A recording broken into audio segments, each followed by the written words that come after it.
Te hace una pregunta que siempre he tenido curiosidad y de ahí vas a ver, sale todo. Oye, ¿tú leías de Escuincle? Sí, ¿Qué leías? Cuéntame. bueno, fíjate que mi aprendizaje de la lectura Ajá. sucedió en el mejor de los ámbitos posibles, fuera de la escuela. Ah, claro, eso es un acto de sensatez. Cuando a mi mamá le preguntan por qué me enseñó a leer, ella cuenta pues porque no había escuelas. Y es que en alguno de los avatares de los empleos y desempleos de mi padre, Ajá. fuimos a dar al desierto de la Baja California.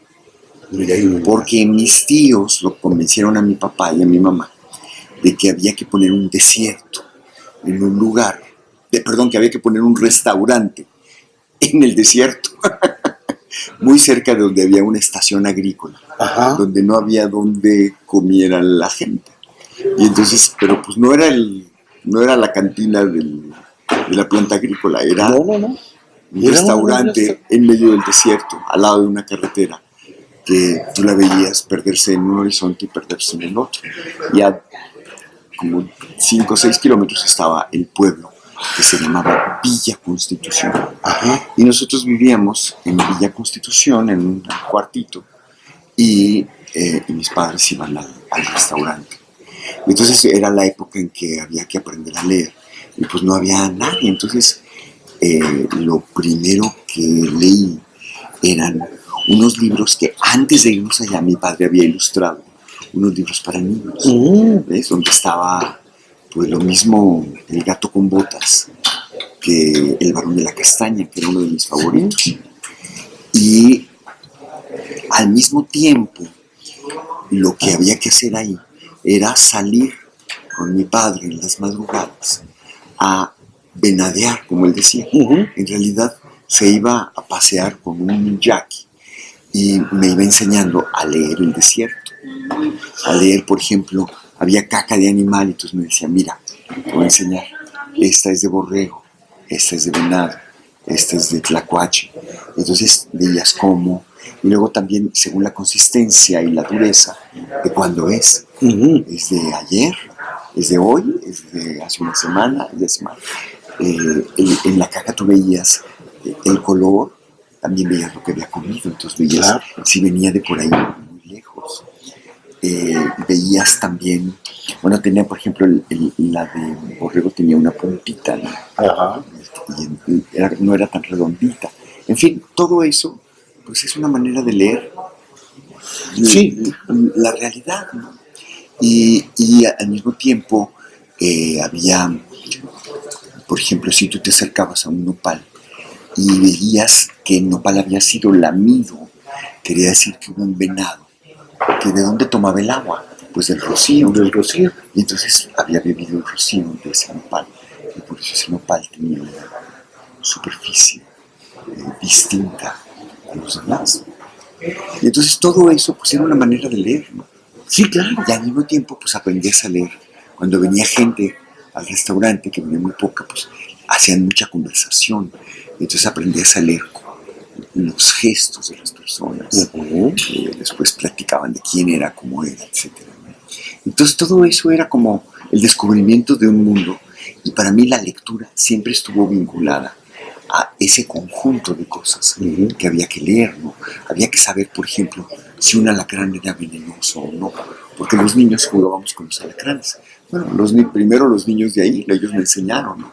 Al azar el alacrán por la cola, hacer un nudo corredizo con una cuerdita, lazarlo, pero y después hacíamos un círculo con algo blanco que podía ser jabón que robábamos en las cocinas y los alacranes peleaban, ¿no?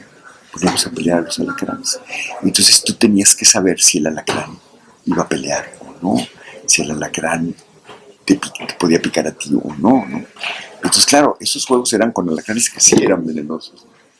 Y entonces, ¿cómo hacerle para que no te pique? En fin, todo eso era una manera de leer, ¿no? Entonces eso me fue acercando a buscar en los libros una relación, pensarlos como parte del conjunto. Sí, claro. Sí. Eso Es como tener el libro pegado a la piel, ¿no? Había un libro, por ejemplo, que a mi padre le gustaba mucho, Ujú, que era de un autor que se llamaba Jordán, ujú, se llama El Otro México, ujú. y que había viajado por Por toda la toda península. la península, incluyendo por donde estábamos nosotros. Ajá. Y entonces eso pues daba ganas de ir hacia otros lugares de la península. Por ejemplo, había un pueblo más arriba. Esto estaba como, no te puedo decir exactamente, pero como a 200 kilómetros de La Paz. Ujú, Y después, si seguíamos por ese camino, íbamos a San José de Cotmondú. ujú. Y entonces San José de Cotmondú era un lugar misterioso porque había una hondonada. Entonces el clima había cambiado y había un olivo enfrente de la iglesia. ¿De dónde viene el olivo? Pues lo sembraron los misioneros. Claro. Entonces te contaban todas las historias de los misioneros, que tenían una forma de locura. Ajá, sí, claro. Porque si en la época en que yo era niño era difícil llegar ahí, imagínate 400 años antes, 400 y tantos años antes, en algunos casos hasta 500. ¿Qué hacían ahí esos misioneros? Y después, ¿qué a todo el mundo indígena alrededor? ¿No? Ujú. Y luego, ¿qué historias contaban? ¿No? Entonces, de pronto íbamos a visitar un pueblo indígena y era uno de los pocos lugares donde había un río. ¿No? Entonces los niños nadaban en el río. Entonces jugaban a tirarse con una cuerda. Bueno, y todo eso para mí era lo que debería estar en los libros, pero contado no como la crónica literal de todo eso, sino como la impresión que me causaba todo eso. Entonces yo vinculaba los cuentos infantiles con, con las cosas que vivía. Ujú. Entonces para mí la historia de El varón de la castaña no era un cuento fantástico, era la historia de alguien que recorrió el desierto y que viajaba en una bala.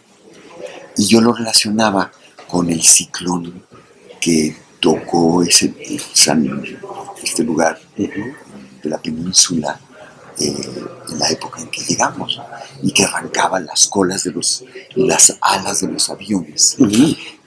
Y que, porque eran aviones de fumigar, entonces eran de madera y cubiertos de lona, entonces eran muy frágiles. Cuando llegaba el ciclón Arrancaba las alas, ¿no?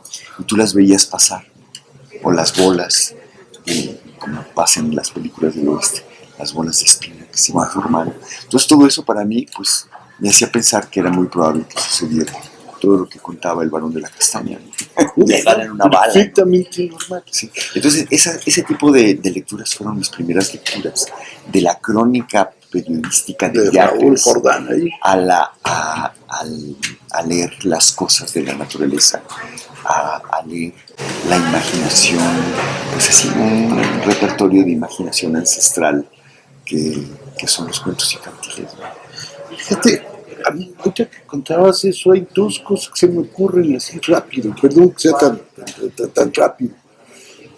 La primera, esa cosa California ahí. Yo siempre que te oigo hablar de Ignacio de Loyola, sí, California solo es jesuita. Bueno, es parte de la locura, Jesús. Espacio es la locura, jesuita. Sí, Es, vamos a llegar, vamos a hacer barcos en Caborca, nos arrastramos al mar, cruzamos, nos habituallamos en California y seguimos a China. Sí, o sea, ¿de dónde viene esa voluntad? Ujú. Y yo siempre he creído que Ignacio de Loyola era otro Quijote. Sí. Es decir, estuvo encerrado, era lo que ahora se llamaría un niño rico, militar, que lo único que le quería leer eran novelas de caballería, como el Quijote. Como el Quijote. Pero tuvo un accidente terrible que le rompieron las piernas Ujú. y se las rompieron para volverlas a pegar. Entonces estuvo una convalecencia muy larga en un castillo en el que había una biblioteca. Y en esa biblioteca él quería encontrar las novelas de caballería, el Amadís de Gaula, como el Quijote. Pero no había eso. Lo que había eran vidas de santos. Entonces él empezó a leer las vidas de santos Como si fueran novelas de caballería. como si fueran novelas de caballería, y empezó el deseo terciado, ¿no?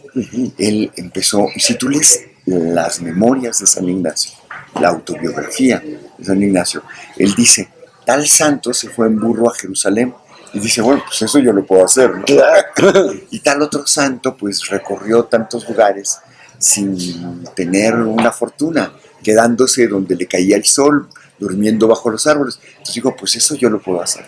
Y tal otro santo convenció a tantos no creyentes de, pues eso yo lo puedo hacer. Entonces él se vuelve loco como el Quijote, más que el Quijote desea ser caballero andante. Ajá. Y San Ignacio desea ser santo. Claro. Y se vuelve un santo. Y funda un grupo en la Compañía de Jesús con una idea muy lúcida de las relaciones internacionales, porque para no depender del rey de España, es decir, para ser libre, decide, y para ser más internacional, decide jurarle fidelidad al Papa. Y eso lo iba a proteger a él de no obedecer al rey de España. Claro, no contaba con qué Carlos III iba a nacer. y 2 siglos después la orden iba a ser excluida, ¿no? Perseguida y excluida. Pero mientras tanto, él funda una compañía, pensando en la compañía militar, que se va al mundo. Y tú piensas que la llegada a la Baja California es parte de esa locura, es decir, que San Ignacio crea una locura que es más contagiosa todavía, sí, que es la locura del creyente. Y entonces llegan y están haciendo, tú piensas que si el primer diccionario de la lengua española, que ni siquiera fue un diccionario, fue un vocabulario, se hace el mismo año del descubrimiento de América, unas cuantas décadas después, los jesuitas están haciendo algunos de los primeros diccionarios de lenguas indígenas de México. En México. Eso es increíble. Es increíble, es una locura. Y al mismo tiempo, entre los contemporáneos de San Ignacio está San Francisco Javier, todavía no era santo, Francisco Javier, que se va a la India y descubre, para él, ¿no? Porque no es que no existiera antes, una isla que se llama Japón. Y algo muy, muy interesante, que me lo contaba esto Alfonso Alfaro, es que en el momento en el que las novelas de caballería dejan de ser bestsellers, los jesuitas se convierten en bestsellers. Lo que sustituye a la novela de caballería es el libro de viajes. Sí. Y el primero de todos son los libros de Francisco Javier y su viaje a la India y a Japón. Eso es muy interesante, ¿no? Incluso yo lo veo, todas las cartas de los jesuitas, estas que mandaban con cierta regularidad, informando lo que habían encontrado donde sea, están en todo el mundo. Se vuelven también textos leidísimos.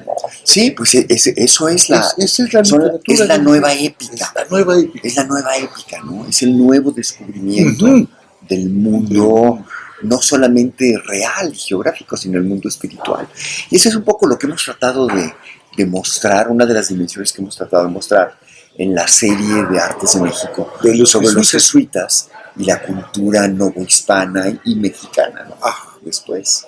Ahora, esa aventura de Loyola no es igualita a la aventura de Artes de México. Digo, aquí entre nos que no se sepa. Es el hombre de libros, la mujer de libros, que deciden hacer más libros. Pues, y no solo eso, deciden hacer libros para explorar lo que estaba delante de la gente. Hay un ingrediente de locura, por supuesto, del cual tú eres cómplice, ¿no? Bueno, todos tenemos que participar en una cosa pero así. yo te devuelvo la pregunta, ¿cuáles fueron tus primeros libros que leíste de niño? Fíjate que yo tuve muy mala pata, yo vivía con mi abuelo y él estaba empeñado en que yo leyera. Eso es malísimo. Pero deje eso. Era del tipo de lee 20 minutos diarios. No, peor. Eso era un rato mayor a la gente contra pero aparte tenía un gusto infame. Claro. Entre la obligación y el gusto infame, yo no sé por qué acabé leyendo. Bueno, sí sé por qué. Entonces me daba a leer unos libros horribles, entre ellos los de Salgari. Todo el mundo dice que era buenísimo. Yo no, a mí no me da. Mira, piénsalo. Ahí me di cuenta que los libros, ese es mi primer hallazgo literario, Salgari. lo que no se debe de hacer. Todo el libro tiene que ser consecuente. Salgari te contaba que ahí iban los tigres de Montparnasse correteando un barco, cañonazos, garfios, atacaban, desenfundaban los crises, se iban a lanzar al ataque. Y el sonso de Sandokan, porque no hay otra manera de decirlo, decía: al abordaje, mis tigritos. Oiga, señor, alto. Usted es un pirata. Y si es un pirata, estos también. No les diga tigritos, por favor. Era un insulto. A mí me pareció muy, se me caían de los manos. Me perpetraban los Pardayan de Cebaco. Y ahí me daba una duda tonta. No sé qué. Pero también era un asunto de coherencia. ¿Cómo le haces tú para estar echando espadazo todo el día sin ir a hacer pipí? Es decir, era tanto espadazo que yo decía: oiga, ¿y estos no tienen vida más que el florete? Entonces se me caían. ¿No te daban ganas de escribir otro libro que fuera lo que no vemos en escena? El detrás de las cámaras. Sí, eso me dio, pero de Salgari. Pero no, me dio con otra cosa peor, con el cine. Entonces, ya cuando yo leí de veras, el primer libro que yo leí de veras, es muy vergonzoso, pero todos tenemos un lado oscuro, fue a Malaparte. Y a Papín. Curcio Malaparte, sí. Estaba yo muy escuincle, estaba en sexto de primaria, primero y secundaria, y abrí, me acuerdo bien, el GOG. No entendía nada, pero es como si te cae un rayo lento. Sí. Y tú dices: aquí hay algo. No sabes qué es, pero ahí hay algo. Sí, sí. Y ese fue el primero que... ¿No leías cómics? ¿No? Yo nunca pude leer, a mí se me acababan muy rápido. Sí, bueno, fíjate que sí, a mí me dejaban siempre una dosis de insatisfacción, porque era como si alguien leyera por ti. Exacto. Era como esa cosa que era muy popular, que se llamaba el Reader Digest. Exacto. Que era como las noticias de cómo ir a otros libros, ¿no? Uh-huh. Pero me gustaba enterarme, ¿ves? Me gustaba enterarme que existía un señor que se llamaba Albert Schweitzer. Claro. Y entonces, claro, yo ya iba a la librería y buscaba algún libro de él o alguna biografía más completa sobre él. O por ejemplo, mi padre también ilustró en una época portadas de libros de una serie que se llamaba Joyas de la Mitología. Sí. Y entonces él hacía la portada y yo era niño, ¿no? Lo veía y él me contaba la historia. Pero era eso, era alguien que te cuenta las cosas. Y era lo mismo que iba a encontrar en el cómic. Entonces después buscaba un libro más largo donde explicara. Sí. Y claro, no había internet, pero había librerías y bibliotecas. Claro, yo lo checaba ahí. Fíjate que yo nunca pude con cómics. Y estos, los clásicos ilustrados, los recuerdo, eran como tamaño carta, casi. Y el título estaba del lado izquierdo superior siempre. Y sí, los vendían en puesto periódico. Sí, claro, y había varias series, había Joyas de la Mitología, clásicos ilustrados, hombres ilustres, santos y no sé qué. Sí, esos eran de Editorial Novaro. Sí, eran de Editorial Novaro, antes de Piazza y de todo eso, antes de que publicaron. Esos a mí me gustaban verlos, nunca los leí. Me gustaba, el cómic a mí me gustaba ver los espadazos, pero no leerlo. No había gente en el cómic. Es decir, leer es coleccionar a una persona. O sea, tú dices: yo leo el desierto, leo esto. Pues yo lo más desierto que había en la calle de Medellín, pues era un embotellamiento. ¿Vivías en la calle de Medellín? Sí. Pues yo sí. ¿En qué? 364 entre Bajío y Torreón. Yo vivía en Medellín 210. ¿Qué? 4 cuadras. 4 cuadras. Sí. Querido vecino. ¿Qué tal? O sea que podíamos habernos encontrado en el mercado de Medellín, que está por supuesto, justo en medio. En medio. Ese mercado era una maravilla porque era el lugar del exilio. Sí. Allí estaba la mitad de los norteños que habían llegado, exiliados en la Ciudad de México, y la otra mitad eran la gente de Tabasco y Campeche y Yucatán. Claro, por supuesto. Mi abuelo era sonorense, mi bisabuelo también. Ajá. Y entonces mi abuelo fue de los sonorenses que emigraron a la Ciudad de México con el callismo. Ajá. Y que crearon ahí alrededor pues toda una comunidad sonorense. Sí. Y además, como era una comunidad no católica ortodoxa, porque había habido aquella guerra de religión, digamos, toda mi abuela y todo, eran espiritistas, o espíritas, como le decían. Claro. Entonces mi abuela era medium. Misa voladora y todo. Y a mí, mesa ouija y todo eso. Entonces a mí, un día que me dejaron, pero mi madre no.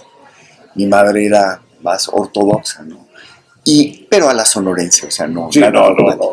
Y entonces me dejaron para que me cuidara algún momento en que yo tenía unos meses, para que mi abuela me cuidara mientras mis padres iban al cine. Y mi abuela fue y me bautizó en el templo espiritista. Y hay un acta de nacimiento, de bautizo, que es como un augurio de todo lo que iba a pasar conmigo. ¿Y qué decía? Y entonces pues decía cosas, me la enseñó cuando yo cumplí 18 años. Y pues era así un vaticinio muy extraño, pero la guardó, no me la dio, la guardó. Y cuando ella murió, la buscamos entre sus cosas y no estaba. ¿Quién sabe qué pasó? O la destruyó, o quién sabe qué pasó. No, fíjate que no. Pero yo lo que sí te digo es que yo era su consentido. Eso es todo. Y entonces era muy buena. No, claro. Era todo lo ideal de ella. Y mi abuela, que era, también, ella tenía un desliz mental. Ella era paranoica positiva. A ver, ¿cómo entonces, es paranoica positiva? Ella iba al mercado y regresaba diciendo, yo no entiendo por qué todo el mundo me quiere tanto. Obviamente no me lo merezco, pero ¿por qué me quieren tanto? ¿No? Y siempre, para ella todo era buenísimo, ¿no? A tal grado que un día llegó, muchos años después, vivió con nosotros, y llegó el novio o el pretendiente de una de mis hermanas jóvenes con un ramo de flores. Y mi abuela dijo, mijito, ¿cómo supiste que son mis favoritos? Entonces era paranoico positivo. Entonces yo he tenido una buena dosis de eso. Entonces eso pasa con la lectura también.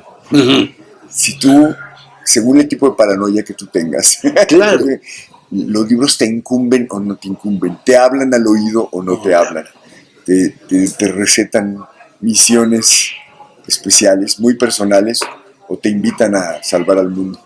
¿Cuáles te hablaron al oído? Pues a mí, fíjate que más que nada, era todo lo que iba sucediendo. Por ejemplo, había un libro que, y esto es otro círculo mágico, que era muy importante en la casa de mi abuela, y que era un libro que estaba en un closet con las cosas de mis tíos, que ya se habían ido de su casa, pero cuando eran jóvenes ellos usaban mucho una enciclopedia en 40 volúmenes y una serie más pequeña en 10 volúmenes que se llamaba El Tesoro de la Juventud.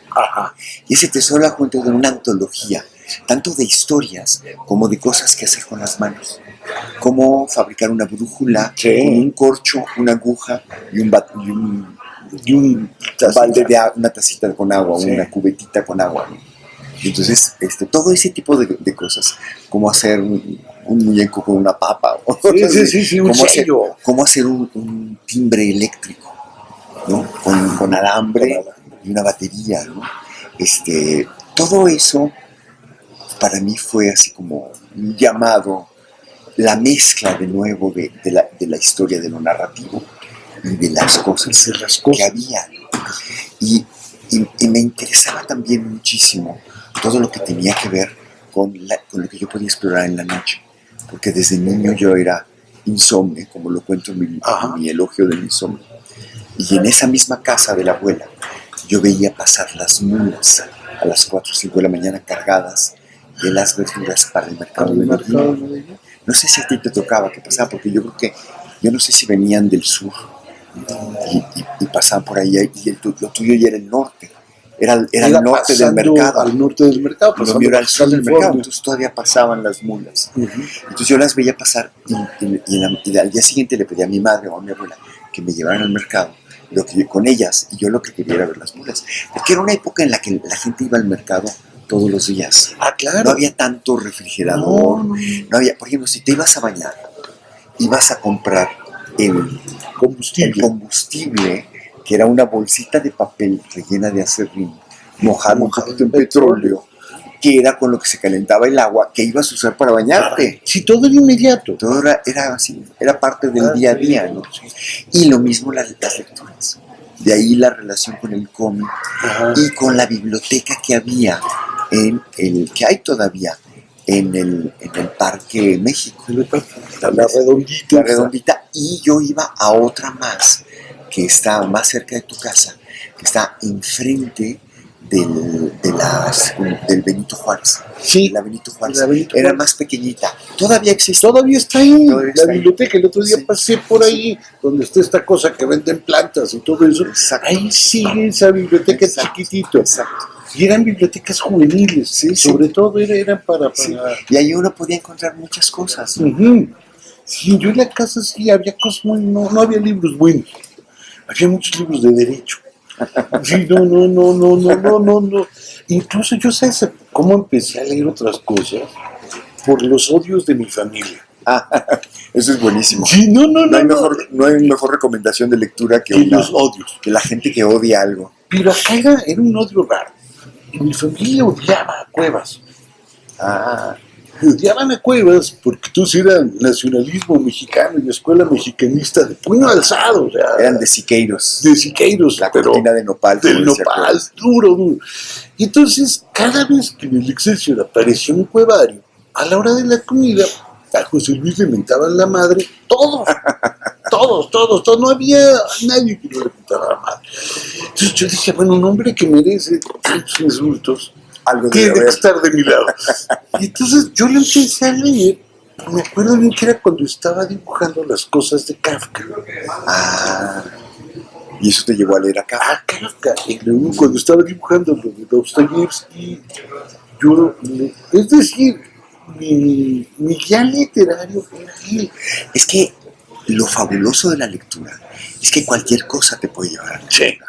No, y menos alguien que te diga lo que debes de Sí, es exacto. esto. Ese es el Eso peor. es lo peor, ¿no? Es como yo digo que leer no es como, la gente piensa que es como aprender algo que es importante en tu vida. No, yo creo que es como usar una parte del cuerpo que no has usado, pero que es más que los miembros, que tiene que ver con el deseo, que tiene que ver con el amor. Exacto. Entonces, alguien que no ha encontrado los libros que le emocionen, los libros que sienta que le cambien la vida, es como alguien que nunca se ha enamorado, ¿verdad? Y entonces cuando alguien te dice, este es el libro que tienes que leer, por favor, estas son las recomendaciones, es como si te hicieran unas citas ciegas con alguien, que nunca funciona. No, y aparte toca una fea. Sí. Desagradable. O alguien que es maravilloso, inteligente, no sé qué, pero a ti no te cae bien. No te cae bien. No, eso que dices es cierto. Fíjate, si tú lees, tienes que amar. Aún más, leer te da chance de encontrar las palabras. Mira, si yo no hubiera leído todo, yo era un buen lector, si no he leído todo lo que he leído, no me conquisto la patria. No lo juro, de verdad. A ver, cuenta eso. No, yo la conocí en la prepa y esta me mandaba por un tubo. Yo le escribía poemas tristes como de Perro Amarillo, me echaba, unos rollos verdaderamente sensacionales. 13 años, no sé si por hartazgo de retórica o por un acto de conmiseración, ya me hizo caso. Pero ¿qué fue lo definitivo? era leer. Porque yo iba entendiendo. Leer juntos. No, yo iba entendiendo lo que me pasaba conforme iba leyendo. Es decir, yo sabía que había algo que tenía que hacer. Por ejemplo, con José de la Colina, cuando leí la lucha con la pantera. El animal de dos espaldas. Exacto. Ahí ya ves que es esta pantera, casi de Salgari, de nueva cuenta, que es igualita a la chava a la que se le va a declarar. Bueno, la Caneja de Patín hacía lo de la pantera. Pero yo no sabía cómo atrapar a la pantera. Y gracias a José de la Colina aprendí que se le podía meter la pata a la pantera y te la podías ganar. Cuando me sentía deprimidísimo, me acordaba del principio del quehacer de Pacheco. Cuando le dice la mamá, esta es la mejor época de tu vida, dices, en la torre, ¿cómo estarán las otras? Pues, y aparte eso era falso, ¿eh? Esa fue la peor, las mejores fueron las Claro, que siguieron. claro. Eso es lo que no sabía Pacheco. Incluso, cada vez que yo encontraba algo, encontraba todas las respuestas de lo que me estaba pasando alrededor. Es decir, el libro yo no lo leía. El libro como que me leía, como que me contestaba. Bueno, a la fecha La paranoia positiva, ya ves. Exacto, sí, sí, me sigue pasando lo mismo. Incluso puedo leer un mismo libro y el libro se vuelve o chistoso o trágico, muchas cosas. Según el momento en que lo lees, claro. A mí me pasa eso con las películas, con todo, ¿eh? Sí, yo vi con los libros, por ejemplo, con El Sofista, te juro que esa es la experiencia máxima. El diálogo de Platón, hay veces que lo he leído y me parece que es una gran comedia. Cuando empiezan a imitar a Gorgias y todo eso, es de risa loca. Luego me da porque es un tratado de retórica. No sé si me explico. Sí, sí, claro, claro. El libro me contesta. No sé por qué, pero Sí. me contesta. Eso sí lo sé. No entiendo cómo. Esa es una de las magias de la lectura, Sí. que cada libro es distinto. Por eso, cuando la gente me dice en mi casa, ¿ya leíste todos estos libros? Bueno, si ya los hubiera leído de una manera definitiva, no los tendría. Claro. Porque el problema no es coleccionar el objeto. Lo interesante es que estás teniendo cerca, viviendo, con algo que adquiere un nuevo sentido, ¿no? Entonces cuando me dicen, ¿cuántos has leído? Ninguno. Sí, ¿no? Todos están por Todos. ser leídos de nuevo o por primera vez. Porque obviamente la vida nunca alcanza para No, todo. no. Y algunos los picas, otros los tienes porque es del mismo autor y no ha llegado su momento. Pero esta nueva valoración y esta nueva inserción en tu vida de los libros es lo que los hace mágicos, ¿no? Y eso es absolutamente total. Ahora hay algunos que yo no volvería jamás, pero ni en drogas. En drogas. Mira, yo me acuerdo, estaba en la prepa, y me doy cuenta, no sé por qué, bueno, yo estudié en la normal, pero bueno, eso ya explica la mitad del problema. Y mucha de la literatura que yo leía era de realismo socialista, ya sabes, campesino conoce a campesino y tienen un tractor, Sí. fábrica de acero, Escuchan a Lenin, les dice escuchan qué a hacer, Lenin, ya. o al padrecito Stalin, como le Sí, decían. exacto, esas cosas espantosas. Yo no volvería a ninguno de ellos. Jamás, jamás, jamás. Es más, no pensaba que hubiera otra literatura allá. Yo podría pensar en aquellos momentos, no me imaginaba que pudiera existir algo, vamos, como Pasternak, como Akhmatova, no. Sí. Fíjate que anoche vi una película que está en YouTube, por cierto, que está inspirada en Vasily Grossman, en un cuento de Vasily Grossman. Ajá. Se llama La Comisario. No se llama Comisario. Y es una mujer comisario en medio de los años posteriores a la revolución que queda embarazada. Entonces todo lo que pasa. Entonces el jefe de su escuadrón, que es un generalísimo, porque ella es la que manda, va y la deposita en una pequeña aldea donde pues van a atender su parto y donde la van a cuidar y todo. Es una aldea judía. Entonces te habla de todo ese momento. Está hecha en el 66, Ajá. pero fue prohibida. Ajá, y es la época ya de lo que llamaron el deshielo. Pero pues, seguía siendo una dictadura, como sigue siendo, ¿no? Pero era una dictadura muy férrea, donde no querían que se hablara ni de la situación de la mujer, ni de la discriminación judía, ni de los muertos de hambre en Ucrania, ni de nada. Y entonces estuvo congelada hasta el 88. La sacaron y ganó 2 premios importantes, el principal de Berlín y otro en Cannes. Y entonces es muy interesante. Y este autor, Vasily Grossman, tiene este otro libro que se llama Vida y Destino. Ese es una maravilla. Que es maravilloso, es una prodigio. Y que solo fue publicado después de su muerte. Ujú. Entonces, ves, era lo contrario de esa literatura realista Exacto. socialista. Era que un tú- mundo maravilloso. Ese mundo yo lo conocí ya más tarde. Sí, Y además fue te digo, parte del no se podía conocer. arrepentimiento. Se No, publicó, esta novela se publicó en los 80s claro, y esta película en el 88. claro. Y lo mismo te pasa con Una causa justa, con el libro de cuentos vamos, incluso con lo que era medio panfletario, como el libro negro, Ajá, que escribe con el siniestro.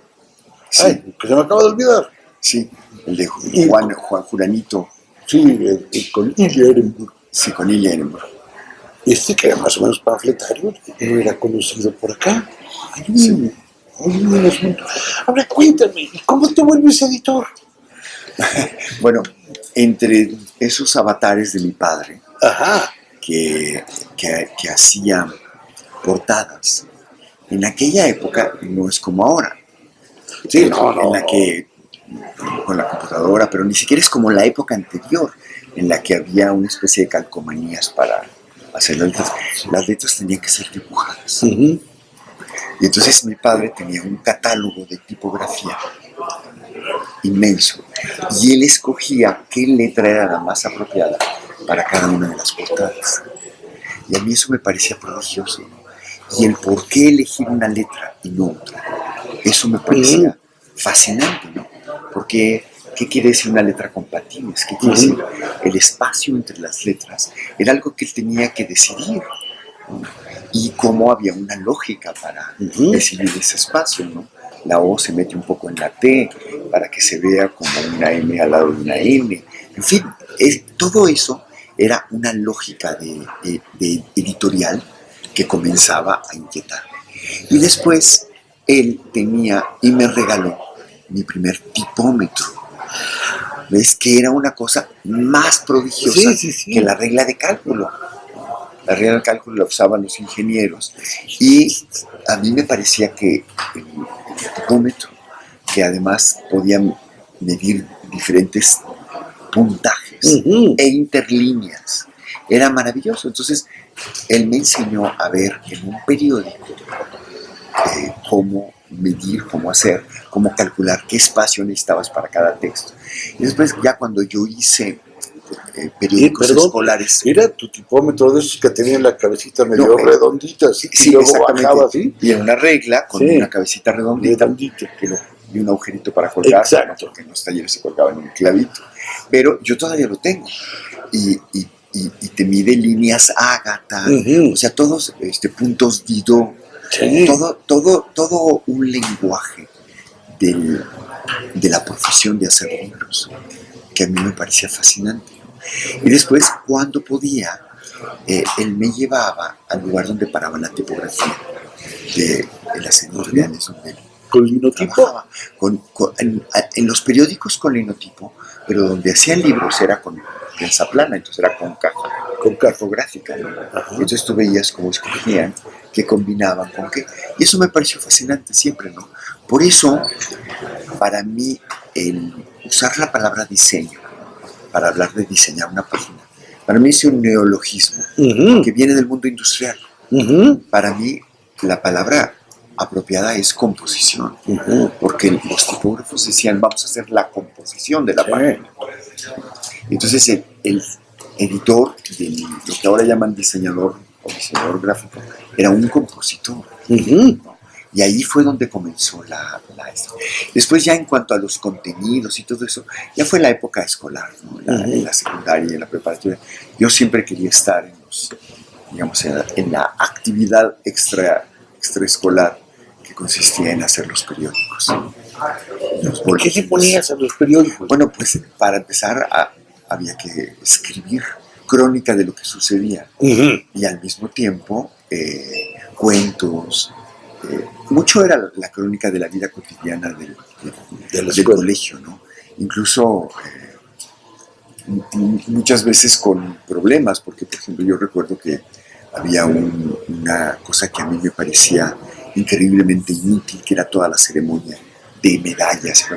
Como era un colegio muy viejo, tenía muchos rituales que a mí me parecían vacíos. Entonces yo escribía editoriales criticándolos y todo, ¿no? Y entonces, bueno, eso era muy mal visto. Pero lo que fue fatal fue una vez que escribí un cuento que se burlaba de un profesor, que era el profesor de cálculo integral y diferencial. Eso es, Y por entonces, definición, claro, son burlables. pero por definición, a pesar de que era una materia que me gustaba y yo creí que eso me daba, sí, sí, yo pensé que eso me daba la certeza, pues a mí no me va a reprobar, yo sé muy bien todo. Me reprobó, me mandó a título de suficiencia. Y entonces ahí yo aprendí que no es muchas veces lo bueno que tú seas en algo lo que va a definir que seas bien valorado, Claro. sino muchas cosas más. Mucho. Y que si tú vas a ser crítico, vas a pagar un precio. Ah, no, sí. Ese es un precio caro. Pero al mismo tiempo aprendí que había una libertad dentro del colegio para poder hacer eso. Y que eso era lo mejor, que esa realidad era irrenunciable. Uh-huh. En un colegio de jesuitas. Aprendí varias cosas. Por ejemplo, que cuando alguien mandaba mucho, en lugar de llamarse generalísimo, se llamaba subcomandante. Pero era generalísimo. Claro. Por ejemplo. Y el periódico tenía que ver con todo ese mundo. ¿Y artes? ¿Cómo llegas? Bueno, artes fue una casualidad. Era una época en la que yo había tenido muchos problemas en la revista Vuelta. Sí. No precisamente con Octavio Paz, sino con todo, abajo del todo el equipo. Uh-huh. Y sobre todo el subdirector. Y entonces yo estaba trabajando de lo que llaman de freelance. Uh-huh. Había mucho trabajo, pero una época de crisis en la que nadie te pagaba. Entonces todo el mundo jineteaba el dinero lo más que podía, además era una época de inflación, con más razón jineteaban el dinero. Claro. Y llegó una oferta para dirigir la empresa Time Life en México. Uh-huh. Fui a una primera entrevista, después fui a otra más y al mismo tiempo llegó una llamada a la casa que contestó Margarita, uh-huh, invitándonos a hacer Artes de México. Porque un amigo que había leído, yo había ya editado un librito mío que se llamaba Los demonios de la luz, uh-huh, que yo mismo hice la edición porque la hice con el periódico, un periódico que publicaba H.M. Espinaza, uh-huh, con varias personas, como un hijo de González Avelar, uh-huh, que publicaban una revista que se llamaba La Orquesta, sí, y tenían dinero para hacer libros, pero no tenían dinero para pagar un editor. Entonces yo dije, pues yo lo hago. Conseguí papel barato en imprenta Madero, conseguí que cobraran menos, y con el dinero que se podía hacer una plaqueta, hice un pequeño libro que se llamó Los demonios de la Lico. Ese yo lo conozco así, yo lo conozco desde El Volador. Sí, bueno, esto es anterior, sí, claro, en ediciones La Orquesta. Y eso cayó en manos de un señor que acababa de comprar la marca Artes de México para volverla a... Él era suscriptor y quería volverla a recibir. Y un sobrino ahijado de él le dijo, pues mira, yo tengo quien puede hacer esto, que podría hacerla, mira la bonita edición que acaba de hacer. Y entonces pues, hablaron a mi casa y me invitaron a una cita. Y entonces pues lo pensamos muy bien, Margarita y yo teníamos por un lado una oferta muy tentadora económicamente y por el otro lado una aventura. Uh-huh. Y llegamos, yo me entrevisté con el señor, él aparentaba ser mecenas, entonces yo no creo en los mecenazgos, nadie es mecenas de gratis. No. Y no duran los mecenazgos. Entonces yo le dije, ok, vas a ser mecenas por un número, después lo que quiero es que me ayudes a que sea autosuficiente, todas tus relaciones para vender publicidad. Pues. Y le propuse un proyecto que dependiera de muchas fuentes. Uh-huh. La venta de los ejemplares, uh-huh, las ventas especiales y la publicidad. Y al mismo tiempo le pedí dos cosas, ser socio de una manera minoritaria, empecé con el 10%, y después que no me pidiera absolutamente nada, cero del contenido. Es decir, tener el contenido controlado y que me ayudaron en el esfuerzo por hacerlo. Entonces, y así empezamos. Pero empezaron con una pata derecha sensacional. El primer número de la Ciudad de México se agota como en 15 minutos. Sí. Bueno, un poco más, media hora. Habíamos calculado Gana que 300 premios, no sé si me explico, es aplaudible. Empezamos primero con un estudio de mercado, que era, yo lo llamé mercadotecnia afectiva.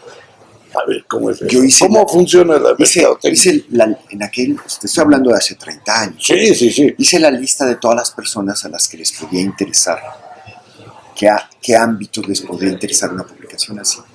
Y me fui a entrevistar con todos los que podían ser líderes de ese mundo. Directores de galerías, directores de museos, directores de bibliotecas, en fin, todo el mundo que tenía que ver con el arte y la cultura, en el sentido en que nos interesaba, desde la cultura popular, no solo las instituciones, todo, y escucharlos cómo pensaban que debería ser una revista. Eso no quiere decir que yo iba a hacer lo que me dijeran, pero yo tomé nota, me tragué todo, lo asimilé, y de alguna manera el primer número es el producto de haber escuchado a mucha gente sobre esta línea. Y al mismo tiempo Margarita y yo hicimos una lista de los 200 temas que íbamos a explorar. También tenía que ver con el formato, el contenido monográfico, en fin, todo lo que nos dimos cuenta que se necesitaba en su momento. Y después hubo otro cálculo importante. Como yo venía de un grupo muy determinado que estaba peleado con otros, el grupo de Octavio Paz, yo decidí hacer otro tipo de publicación, que no fuera la de batalla, que no fuera lo que Cyril Connell llamaba una tienda de campaña en una guerra, sino lo que él llamaba el Gran Hotel, es al que pueden entrar gente de diferentes grupos, aunque estén peleados entre sí, pero que el servicio y lo que les ofreces ahí sea tan bueno, la calidad del lugar a donde llegan sea tan buena, que quieran todos estar. Claro, eso pasa. ¿Ves? Y entonces yo hice, en el momento que estaban más peleados Paz y Fuentes, una publicación en la que los dos quisieran estar. Y lo mismo hice cuando estaba peleado Guillermo Tobar con Elisa García Lugo.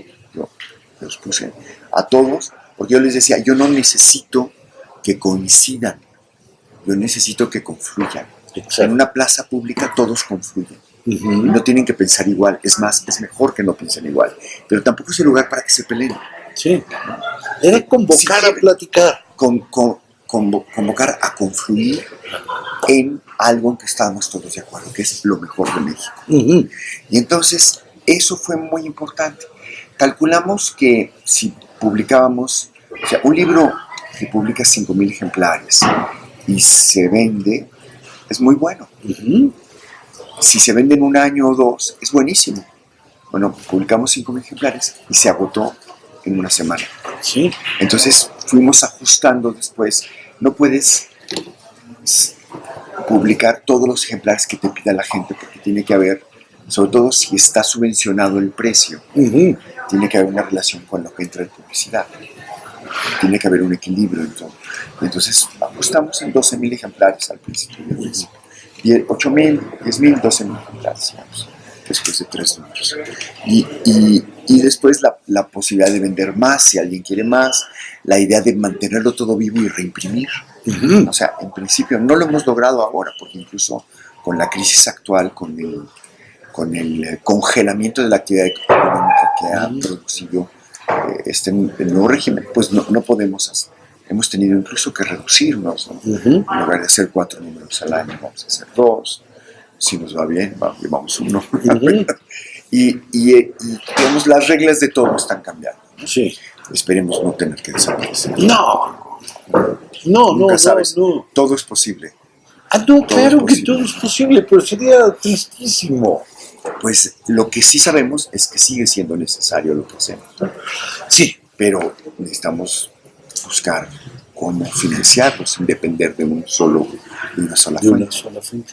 ¿Y cómo le han hecho durante 30 años y 131 números, si mal no recuerdo? Y casi 400 libros. Casi 400 libros. Pues así, tú has sido cómplice de... saber de manera diferente. Pues eso tú has sido cómplice, ¿no? O sea, cada vez hemos tratado de, primero, pensar que lo que la gente cree que ya está estudiado, no es cierto. No es cierto. Siempre hay algo más que comprender. Y segundo, enseñarle a la gente desde el principio. No todo el mundo tiene por qué saberlo todo, ¿no? No. Por supuesto. Y después, lo otro que tiene que ver con toda nuestra conversación anterior. Hay dimensiones de la vida en la que siempre hay algo literario. Sí. Si yo estoy haciendo algo sobre el tequila, no solamente es interesante que haya un cuento sobre el tequila, la historia del señor que Sí. de niño lo encargaban de cazar las mariposas para que no hubiera gusanos de maguey en el agave del tequila. Esa historia, perseguirla, hacerla, hace que en realidad nosotros hacemos un periodismo cultural que la gente no identifica como tal, porque es el tipo de periodismo cultural no que hace el recuento de lo que está sucediendo fuera, sino el que le dice a la gente, mira aquí, Exacto. piensa esto, aquí hay algo en lo que hay que poner atención. Es ese otro tipo de periodismo cultural que hacemos, ¿no? Pero hay veces que tienen como más cosas de lado. Mira, hay una historia, pero la gente no se la sabe, pero cuéntala. La del jarrito de las meninas.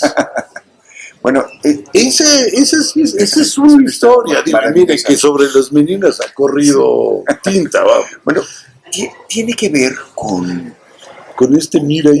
una idea muy importante que no todo el mundo se da cuenta y que es algo constante que está a lo largo de toda la historia de artes. Pensar que las cosas que hacemos con las manos definen a la sociedad. ¿Ves? Tú piensa esto, y esto tiene que ver con todo el diseño de lo que es Artes en México. Cuando se hace la enciclopedia de la Ilustración, siglo XVIII, en Francia, todas las enciclopedias anteriores se ocupaban de guerras y de dinastías. Es decir, hablaban de los gobernantes y sus guerras. Sí. Es decir, son como la mayoría de los libros que son bestsellers, ¿no? Política y gobernantes, ¿no? O críticos del gobierno, artículos de opinión. Sí. Las enciclopedias eran eso. Y llega un señor que se llama Diderot y dice, no, eso no define un país. Al país no lo definen sus gobernantes. Eso hace mucho ruido, hace mucho bien o hace mucho daño. Desaparece así. A lo largo de los años es una de cuenta. ¿Qué sabes tú ahorita de las conferencias de prensa de Miguel Alemán? Nada. No importa. No. Y entonces, ¿qué es lo que importa? Lo que la gente hace con las manos. Y entonces él hace una enciclopedia de los oficios. Entonces, ¿cuáles son los oficios vivos en México?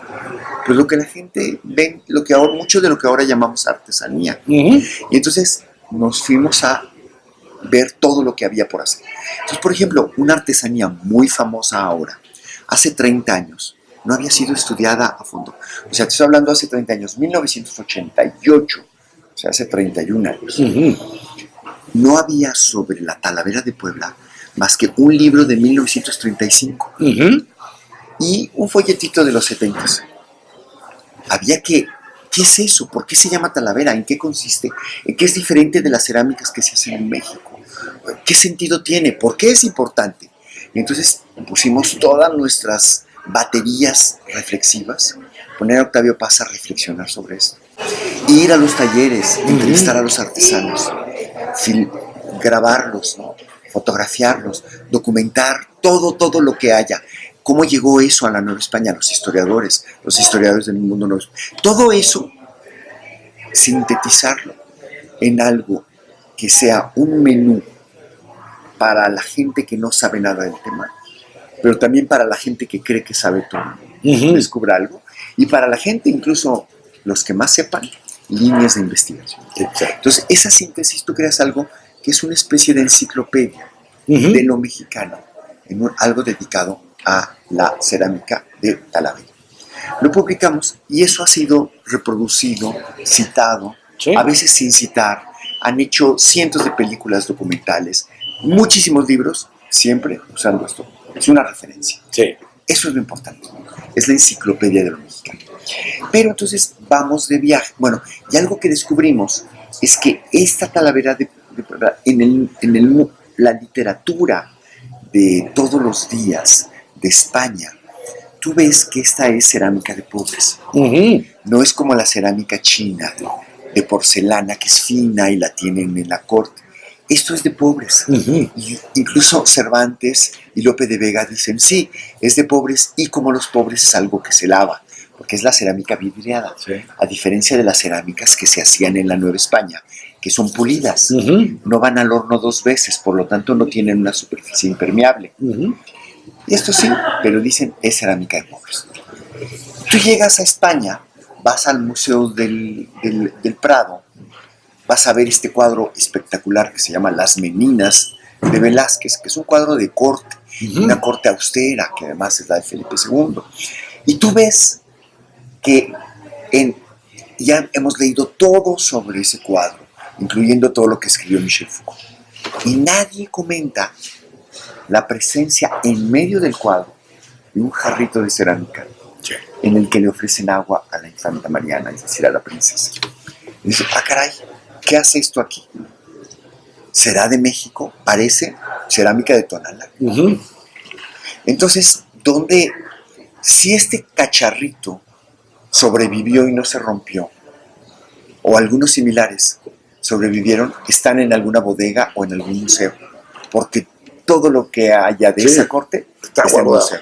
Entonces, ¿dónde estaría? Entonces empezamos a averiguar y vemos que está en el Museo de América. Entonces vamos al Museo de América, que llevaba 10 años cerrado, y la directora, que se llama Conchita García Sáenz, ya se había inquietado un poco por eso, porque había en unas cajas una gran cantidad de cerámica de Tonalá. Y empezamos con ella a abrirlas y le encargamos que hiciera un texto explorando eso. Y lo empieza a hacer con una colaboradora, que además luego fue directora del Centro Cultural aquí en México. Y creamos una nueva lectura de Las Meninas de Velázquez. A partir de esto, bueno,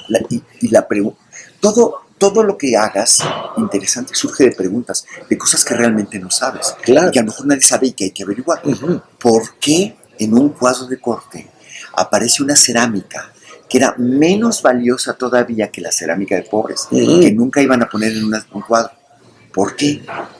Tendría que existir ahí porque tenía un valor de algo exótico, como las cabezas achicadas de los jíbaros, como las plumas, los huevos de avestruz, como las plumas de las avestruces, en fin, necesitaba tener un valor de exótico y estar en un gabinete de curiosidades.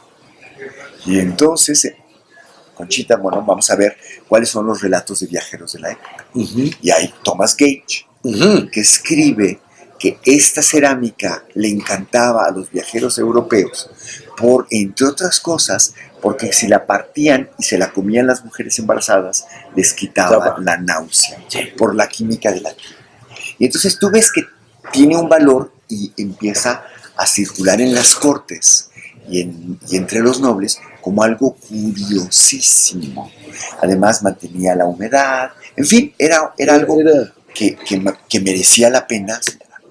Y algo muy importante, al abrir las otras cajas encontramos pues por lo menos unas 15 piezas que se hacían en el siglo XVIII en Tonalá, al lado de Guadalajara. Eso iba al estilo arte. Y que ya no se hace ahora. Y entonces las publicamos y a los 4 meses, ¿qué sucede en el taller? Vamos a los talleres de Tonalá y ¿qué sucede? Que están todos replicando, copiando lo que ellos habían hecho en el siglo XVIII y que ya se les había olvidado hacer. Entonces, de alguna manera tiene sentido lo que hacemos como publicación. Estás reactivando una tradición. Las tradiciones se tienen que reinventar siempre, ¿no? Claro. Y a veces cuando tienen suerte y tienen información, se reactivan retomándose a sí mismas. Bueno, pero también han inventado cosas que no existían. Como la muerte niña. Bueno, eso es la muerte niña se volvió realidad gracias a ustedes. Bueno, no sé cómo decirlo de otra manera, pero no existía. Y ahora ya hay hasta muchos libros. Este tipo de pintura y de fotografía sobre todo, pero también pintura, que consiste en fotografiar y pintar a los bebés que acaban de morir. que acaban de morir, o sea, que todavía no han pecado lo suficiente Sí. para irse al infierno, se quedan en un limbo. Fue en realidad mérito de un gran historiador del arte y de la cultura mexicana, que se llama Gutiérrez Aceves, que es medio hermano de Carlos Monsiváis, Sí. porque Monsiváis se llama en realidad Pascual Aceves. Se llama Pascual Carlos Aceves Monsiváis. Pero él se quitó todo lo del padre. Sí, todo lo guanajuatense. Porque tenía padre en común con Gutiérrez Aceves. Gutiérrez Aceves había encontrado esta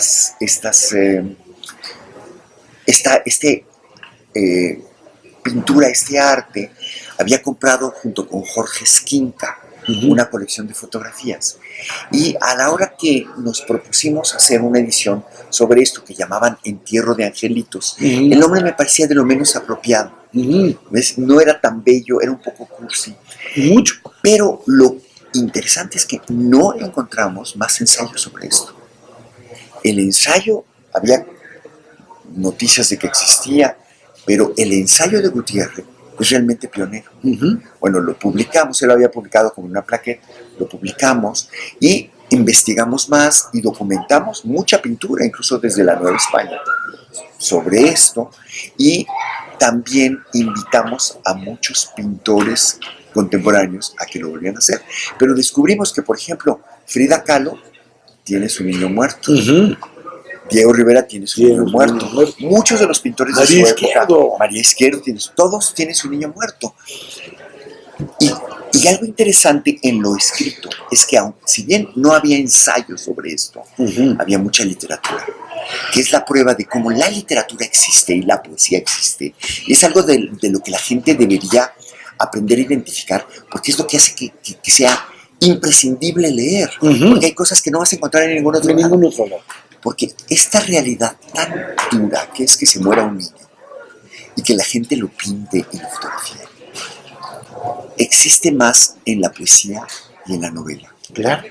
Y de hecho, una de las novelas de Elena Poniatowska, la primera novela que se llama Hasta no verte Jesús, tiene todo un capítulo sobre esto. Y empieza a haber mucha poesía sobre esto. Y entonces empezamos a publicar un número y a la hora de buscar cómo llamarlo, pues vimos en un poema de Gorostiza, muy inspirado por Rilke, que habla de una muerte bella como una muerte niña. Entonces, bueno, esto que es un arte ritual, porque además forma parte del ritual sexual, hay mariachis que cantan esto, en el ritual del entierro y del velorio está prohibido llorar. En fin, es todo un ritual bastante complejo y compuesto de muchas cosas. Entonces, esta pintura y este arte lo llamamos el arte ritual de la muerte niña. Y al rato, bueno, no al rato, 10 años después, ya hay 4 historias del arte que tienen un capítulo que se llama El arte ritual de la muerte niña. Yo digo que ustedes la inventaron, no inventamos existía. El concepto y, como tú decías, las palabras para poder pensar. Exacto. Sí, porque eso te permite entender de qué estás hablando. Sí. De esa... Sí, entonces ves, es muy triste que, digo, con todo esto que tratamos de hacer, la parálisis económica actual nos impida seguir existiendo. No puede ser. No. Sí. No, eso sería tristísimo. Sí. ¿Yo qué iba a hacer?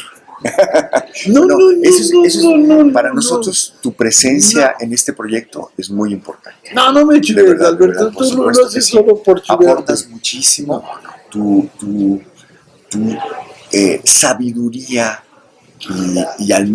que no solamente es una sabiduría de acumulación de conocimientos, sino es sabiduría de la vida, hace que sea transmitible todo lo que tú conoces y que sientas como un reto cada tema y lo enriquezcas siempre, que eso es lo rico de poder hacer algo así, ¿no? De ser editor. Por eso tú eres muy buen editor, porque enriqueces lo que vas a editar y exploras y sobre lo que escribes. Es que ese es el punto. En eso sí, ahí sí. Yo creo que el editor es el que inventa el libro. Sí, claro. Es decir, los autores escriben manuscritos. Y el tránsito del manuscrito al libro es una historia. Que el editor ve las conexiones con el mundo. Exacto. principalmente ve la colección con su pequeño mundo, que es su catálogo, ¿no? Pero nosotros que hacemos otra cosa, hacemos conexiones no solamente con lo que hemos hecho, sino con lo que no hemos hecho y podríamos hacer. También hay otro detalle, Artes es siempre vanguardia tecnológica. Bueno, parece que no. No, sí. Porque no somos, digamos, algo tan visitable a la manera tradicional. Pero siempre, desde que comenzamos, hemos tratado que en la producción esté lo mejor que se puede producir tecnológicamente. Uh-huh. Eso no quiere decir que tú la visites tecnológicamente toda. No. ¿Por qué? Porque para nosotros el tipo de publicación que nosotros hacemos, que se extiende, que te relacionas con ella, uh-huh, es como una exposición. Sí. Entonces tú puedes hacer una visita virtual de una exposición, pero no es lo mismo. No es lo mismo. Entonces, tener la versión en Internet de Artes en México, es eso, es como la visita virtual, pero no es lo mismo. No. Ahora, lo que sí jugamos todo el tiempo es cuando crecen nuevos instrumentos, como esto de la realidad aumentada. Sí, eso fue divertidísimo. Es muy divertido. En este número reciente que hicimos sobre el bestiario culinario, que tú coordinaste y es tan rico, el hecho de haber encontrado un grupo de coreografía, un ballet, uh-huh, que se lanza con impresión digital de las máscaras y los disfraces, hacer un número especial, y que luego todo eso corresponda con una realidad aumentada, que es completamente novedoso, que tú vendas, que puedes pasar tu teléfono sobre las páginas y que eso se reactiva. Y el manatí, nada. Sí. Todo eso, pues sí, es vanguardia, ¿no? Hay que tener conciencia de que la vanguardia tecnológica tiene un primer momento de, ¿cómo se llamaría? El encanto del fuego de artificio. Exacto. Tiene así como es un chispazo, pero hay que saber detectar lo que es permanente y lo que no. Exacto. Entonces, por ejemplo, nosotros fuimos de los primeros en darle a la imprenta toda la revista en un disco. En un zip. En lo que los grandotes que tenían era un floppy. Lo que era un floppy. Todavía no cita, pero un floppy. Después en un disco, después en un USB, después en algo que mandas. Sí, pero todo eso siempre, ¿cómo se llama? Pero también vanguardia en la formación de páginas, en la colección paralela que llamamos colección de la espiral. Uh-huh.